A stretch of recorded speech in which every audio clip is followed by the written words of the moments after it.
So, Crocodile is Joy Boy, apparently? The two characters that probably couldn't seem more different in the entire story of One Piece. One, remembered as the legendary figure from the Void Century whose action continued to shape the entire world, while the other is the ruthless former warlord who nearly destroyed Alabasta in his hunt for Pluton and then helped Luffy break out of prison. But wait, that's kinda weird, right? Why Pluton of all things? How did this man know about an ancient weapon, and not only that, know where to supposedly find one? And why did Crocodile now return in such a big role in the final saga alongside Mihawk? Well, it turns out it might be a lot deeper than you think at first glance, potentially tying into the One Piece itself. Or, well, that's what someone thinks. A deleted user on Reddit, to be specific, who absolutely got flamed for this idea, but we are not gonna do it. I kinda wanna lift this theory up, give it a little bit of spotlight because it's really interesting and fun, and just really open up the discussion on this with you, giving it the good old Ohara theory review with some added information to really try and modernize it a little bit because it's kind of been lacking 3 years worth of content. I just gotta say, it is one of the weirdest, coolest, and quite frankly mind-boggling ideas I have seen about One Piece in a long time. Part of me hates it, part of me really loves it, and I kind of want to work through those complex emotions that my therapist won't deal with today with you. The simple idea that somehow Joy Boy is Sir Crocodile just kind of makes you go, no, come on, that just makes no sense, and it shouldn't, so I've just never thought about it, but apparently there is some stuff there, and if you really dig into it, well, it kind of does start to weirdly address some major questions about the first big bad of One Piece, because, again, why does Crocodile know about Pluton? And why does he want to build this utopia that then later Big Mom and Kaido and maybe even Emu seem to share as well, this idea? Also, where is his Haki? So let's really go and dig into it and see what works, what definitely doesn't here, and see if we can't get to the bottom of this together. And I really think we need to start by really fixating on what Crocodile actually did throughout the Alabasta saga for any of this to really make any sense whatsoever. You probably remember that he spent years infiltrating this entire kingdom just to then gain access to Pluton through a lot of manipulation, not force. In fact, he built Baroque Works into one of the largest criminal organizations in the One Piece world. He risked it all, recruiting even the devil child Nico Robin, the lone survivor of Ohara, specifically because she could read poneglyphs, something that he knew about somehow as well. And then he just dedicated this absurd amount of time and resources towards finding a weapon that most people either didn't know existed or at the very least didn't believe existed, named after a god from an ancient era that no one else seems to know about. But the idea of this entire theory I stumbled across is that we're kind of all looking at it from a completely wrong angle. Crocodile didn't learn this stuff from some random source. He didn't just decide one day that he just fixed the world and create this perfect utopia.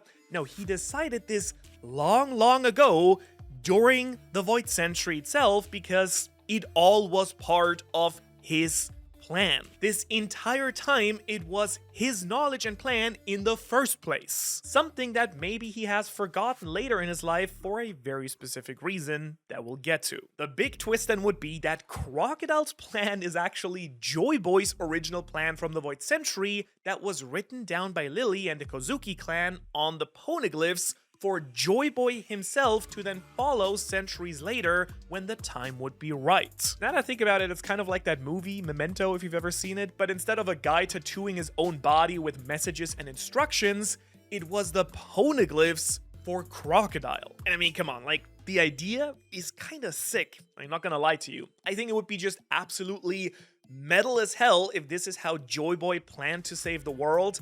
Knowing that he couldn't defeat Emu in his era, he gave his future self instructions to defeat Emu once again, but why would he even need to do that? Well, it would be very simple. Joy Boy's memory got either deleted or lost over time. And the evidence for that is an Aztec bird-winged dragon, sun, and wind god, more specifically, Quetzalcoatl. You might have heard of him. So how does this Aztec myth of this god tie into Joy Boy and then subsequently somehow Croco Boy? Well, in certain versions of the stories, it is said that the creator deity Quetzalcoatl dies, descends to the underworld, and then eventually returns to help usher humanity into a new age. Well, to be even more specific, the belief is that the real world is present in the fifth sun, which just means that the world has already ended 4 times before and is on its 5th run right now. Or, to tie it into one piece, it's third world. By the way, yeah, funnily enough, this theory actually predated chapter 1138 and the entire Harley text, and so they had no freaking idea that there were actually multiple eras of the One Piece world that had actually already ended before when they talked about this in their theory. Now, the real story is that Quetzalcoatl descends into the underworld, collecting the remains of the beings from the previous era, then gives his life to create humankind in the new world, which I kind of like because it could be used to explain why there are so many different races that share different characteristics. You know, all the weird ones running around the One Piece world. Humans, Oni, giants, ancient giants, minks. You could definitely make the case that a god was just kind of playing with all these dead parts and then just reassembling them to create the next key race of an era. But of course, that's all just speculation. Now that I think about it, you know, like, this actually kind of works pretty well because Joy Boy is not only connected to all of these races, but also to death itself in a few very specific key ways. I mean, remember that that's exactly how Gear 5 was awakened to begin with? Luffy died and then came back to life with the Drums of Liberation in his Gear 5 form, and is directly called Joy Boy moments later by Zunisha. Now, kind of depressingly, this kind of makes me think that Oda's suggesting that the greatest freedom itself might be death, but that's probably a conversation for another day with my therapist. What's more important here is that we can also directly connect death to Joy Boy. And yes, in good theory fashion, in this theory, a connection to mythology is also being made, which we really like here. I can't even blame the guy. I have made theories about old Coatl Boy here before, normally in regards to Monkey D. Dragon, funnily, but I can rock with it being tied to Joy Boy, especially because we see depictions of Quetzalcoatl in Skypiea. Yeah, that's right. I mean, you probably realize that these were kind of like Aztec depictions here, or like Southern American, but they're not like inspired. These are literal one-to-one panels depicting the statues of this deity in our real world in One Piece. During the same arc, of course, that we first learn about the 4 gods right after Alabasta, which is of course Crocodile's arc. As you know, myth is just easily the clearest inspiration that Oda uses in the story. I mean, right now we're seeing a lot of Norse mythology playing a huge role in Elbaf.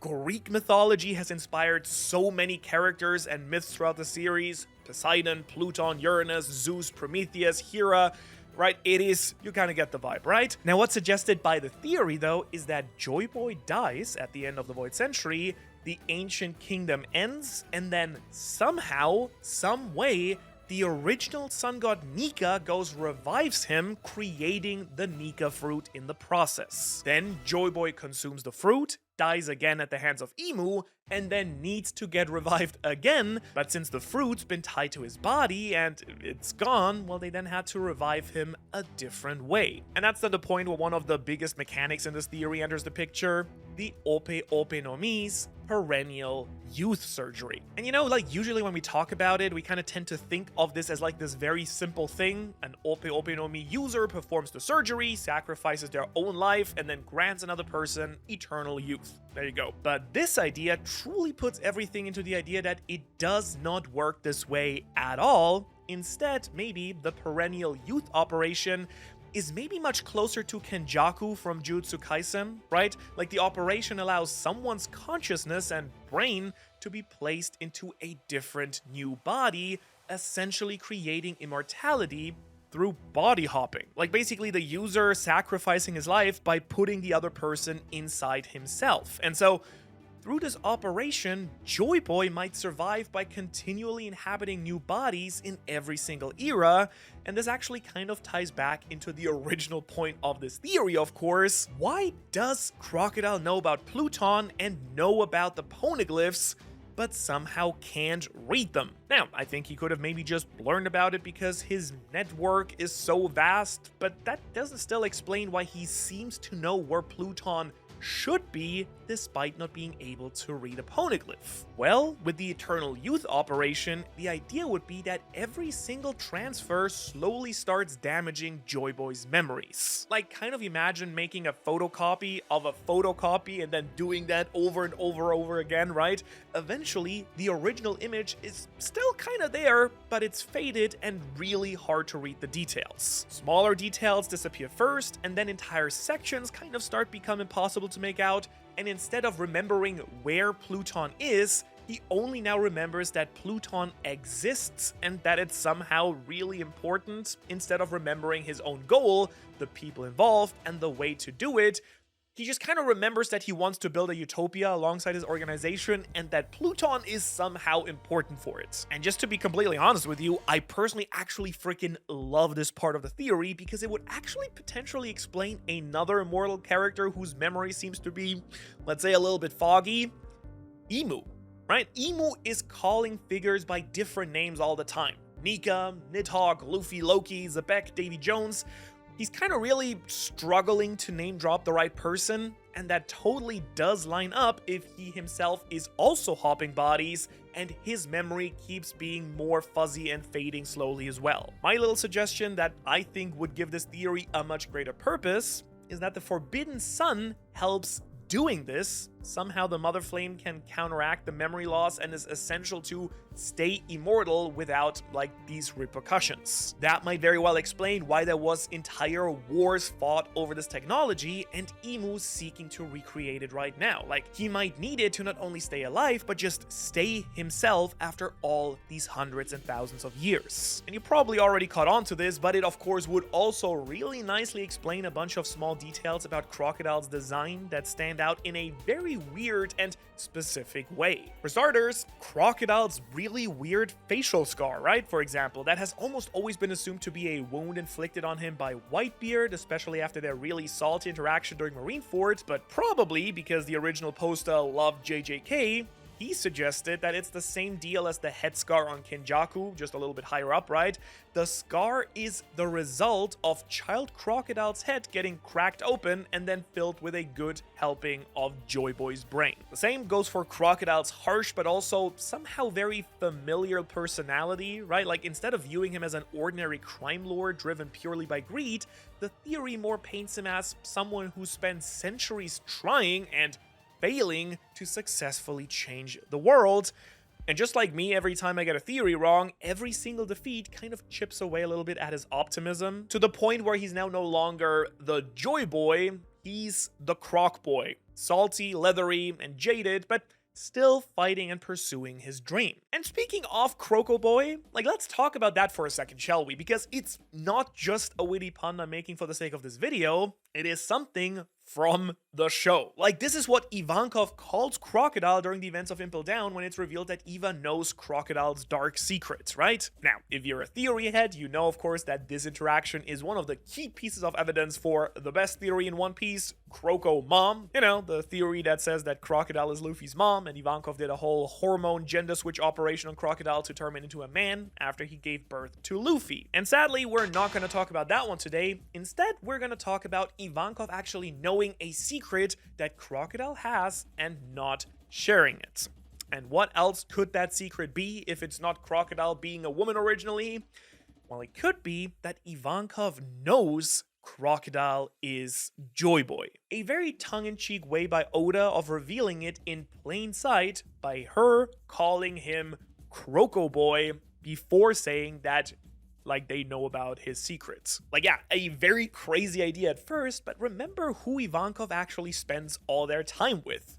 Kuma, the priest of Nika, Dragon, the man who's trying to destroy Emu. I mean, Ivankov is in a key position to actually do know some of the parts of the true history of the world, and we already know that they absolutely do, because in case you forgot, somehow they were the person to originally suggest that Emu use the perennial youth operation, because Ivankov knew that Nerona Emu was one of the original 20 kings. Somehow. Like, that's something that apparently Dragon didn't even know. So, who's to say that in a past life, Crocodile here wasn't a former revolutionary trying to make a change, and then brain swap time happened and Joy Boy went into Crocodile, Crocodile may have decided to try a new path, and now Ivankov is entrusted knowing that Joy Boy's consciousness lives on inside of him. Also, just like, how crazy would it be if that was the case and he was still somehow Luffy's mom from a former life? Like, totally the entire like Yuji situation there. And honestly, it would like really break my brain, so maybe that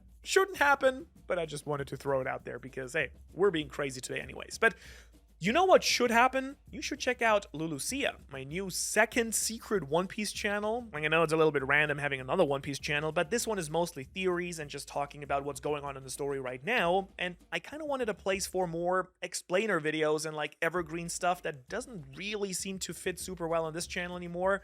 And if you enjoy explainers and like some purely fact-based videos and want to refresh your knowledge on some of key parts of the series, maybe for your personal theorizing, go check it out, named after another island destroyed by Emu, Lulucia. Link below, but that being said, I'm not done with Crocodile Rock just yet, because I think there's actually another direct connection between Crocodile and Joy Boy in mythology that would really help bolster this argument even more. Hands down, it's easily my favorite piece of evidence from this entire theory, and at the very least for me, it's really cemented in that there may be some tie between Crocodile and Joy Boy, even if all the rest of this is wrong. So, Manu, what's that crazy piece of evidence? Well, I'd like you to introduce you to Sobek Ra, a form of the Egyptian crocodile god Sobek that is merged with Ra, the sun deity of Egyptian mythology. In later iterations of Egyptian mythology, there seems to be a suggestion that Sobek is an aspect of Ra and or the same being. And seeing as Crocodile was introduced in Alabasta, by the way, the first location in One Piece also to fly the Joy Boy flag,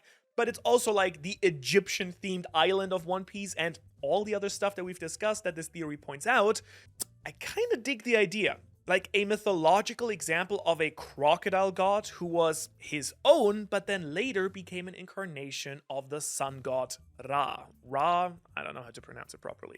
Like, it would perfectly parallel the key idea of this theory, in which the former sun god Joy Boy later inhabits Crocodile's body, which would also then give some extra precedent to the fact that the young Crocodile doesn't have the face scar. What I would mean basically is that Crocodile at some point was still his own person who was then later used as the new vessel for Joy Boy. Something we kind of think Emu might be doing already anyways, right? So hopefully you're kind of seeing the vision of the entire theory now. You don't have to agree with it. Honestly, I don't really at this point, but there is something here that I think is really fascinating and exciting. At least it kind of feels like it.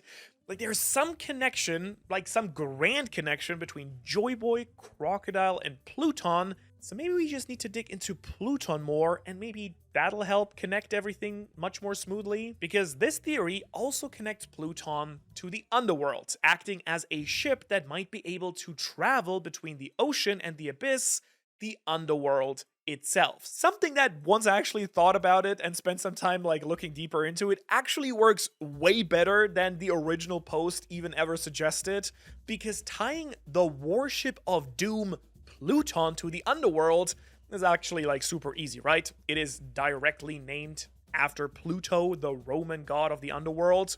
Boom shakalaka, the tie is right there. But when we actually take a look at the theory as a whole, as a package, the suggestion then becomes that our Quetzalcoatl figure, Joy Boy, Nika, or whatever incarnation, uses Pluton to maneuver the abyss to get the remains from the previous world and thus reshape the next one. And so if the goal is to bring a new dawn, then Crocodile searching for Pluton suddenly shifts to be this almost heroic goal of finding his boat in the underworld so that he can bring the new dawn, which he failed last time. But that being said, there is a little bit of a hiccup here too, something that's a little bit suspicious that I think I might have cracked. We, the readers, know of course that Pluton is not in Alabasta like Crocodile originally thought. So why would he even ever have thought that it might have been there? Well, What if that's where Pluton was originally supposed to be? Well, Lily, the original ruler from Alabasta, and the others may have just moved it, giving him a map, but to really set sail, you might need to do it in Alabasta, which is why Crocodile was so confident it should be here. And again, that actually ties in directly to the whole Sobek Ra Crocodile Sun God stuff, because you know who used a boat to sail in the underworld? Ra! If Crocodile is actually meant to parallel Sobek Ra, this idea absolutely fucking slaps. In Egyptian mythology, every single night, Ra, the sun god, boards the solar bark, a large boat that sails through the underworld, before then rising again at dawn, completing an endless cycle of death and rebirth. This would then explain why Crocodile, out of all characters, was so obsessed with Pluton. He doesn't seem to care about anything else but Pluton. He wants his damn boat so he can sail into the underworld and claim the One Piece. And so his Baroque works were created to help him get his bark back. Now, just to be clear, better than anyone, because I'm guilty of this all the time, I'm very much aware of the dangers of how this theory, constructs its evidence. Because mythology mapping can kind of become this bottomless pit, an abyss if you will, because you can kind of make almost anything fit if you just really squint hard enough and drink 3 coffees, which I haven't done today. I've had 4. But I do think that the broad connection is undoubtedly interesting. The Aztec myth site here gives us multiple destroyed worlds, a god descending into the underworld, the remains of the past being used to create a new future, and a divine figure tied to wind, sun, serpents, and rebirth. One Piece now has multiple eras too. A sun god, buried civilizations used to develop new tech in the modern era, world-ending floods, and depictions of all these gods. So let's now move forward and discuss a little bit a glaring point of this theory that I think is really incredible. As we learned recently, Joy Boy has just incredibly freaking strong Haki. Everyone talks about it at the end of Eket Island. Where is it? Crocodile somehow doesn't seem to have particularly great control over Haki. Why would that be? Why does this absolute powerhouse in the Grand Line of all places, a warlord of the sea, not have any Haki, but the next big villain, Enel, does? Well, I do think that we saw why at the end of Egghead Island, because Joy Boy, remember, tied a rope of his greatest Haki and stored it inside Emeth. Knowing he was gonna swap bodies, he gave all his willpower to Emeth, knowing that Imu would recognize him regardless of the body if he carried his willpower into the new vessel. We do know that Imu got a little bit hot and bothered by it at the end of Eket Island, to put it mildly, and we've now seen how insane Omen and Imu's observation skills are, so Joy Boy's entire plan may hinge on him flying under the radar for as long as he can, which is why Crocodile's whole thing was stealth and manipulation instead of powerful displays of force. For everything in his plan to work, Crocodile had to do it very discreetly and in secret. Because if at any point he was caught by Imu, it would of course all be over in an instant. And now, what is he doing? He's using Buggy as a shield, because there's just no way in the world that Imu would expect the greatest pirate and the first pirate of all time to fall under Buggy the freaking clown of all people. I actually just kind of love this idea, because maybe, just maybe, one day it'll explain why Mihawk ties into Imu so much as well. Like, the eyes, the outfit, the cross iconography, the name meaning son of the dragon, all very sus. How ironic would it be if Buggy of all people ruled over the remains of Joy Boy and Imu's son or something? Anyways, where does this all even leave us with this theory? Is Crocodile solid? Is it the answer? I really don't fully know. If I'm gonna be 100% honest with you, there are a lot of holes that I don't really love about this theory, but I do really like a lot of the threats that the theory addresses and some of the core ideas. The true nature of Pluton? Hell yeah. The idea that Joy Boy could still be alive at this point? Fun, cool, and I can kind of vibe with it. It's something I've talked about before as well. The idea that it's Crocodile? I mean, I love Croc. There's something with him. We know he has a big secret. I'd love for him to be this twisted, broken shell of the original Joy Boy. There would be a massive significance to him then trying to kill Luffy as a result. He could have been trying to awaken the Nika power, or he could have been trying to reclaim his powers from Luffy so that he could complete his own mission. It also gives a whole new amount of context to Crocodile then making fun of Luffy for not having mastered his Devil Fruit powers, if deep down he knows what it's actually capable of, because it was his Devil Fruit originally. And of course, there's the entire thing of him protecting Luffy at Marineford. But I really believe that at the end of the day, it doesn't even matter if Joy Boy's Crocodile or not, because what really matters is uncovering the voice of all things and the entire One Piece power system tied to it, because the key power in the series is still a mystery, or should I say was a mystery, until we solved it.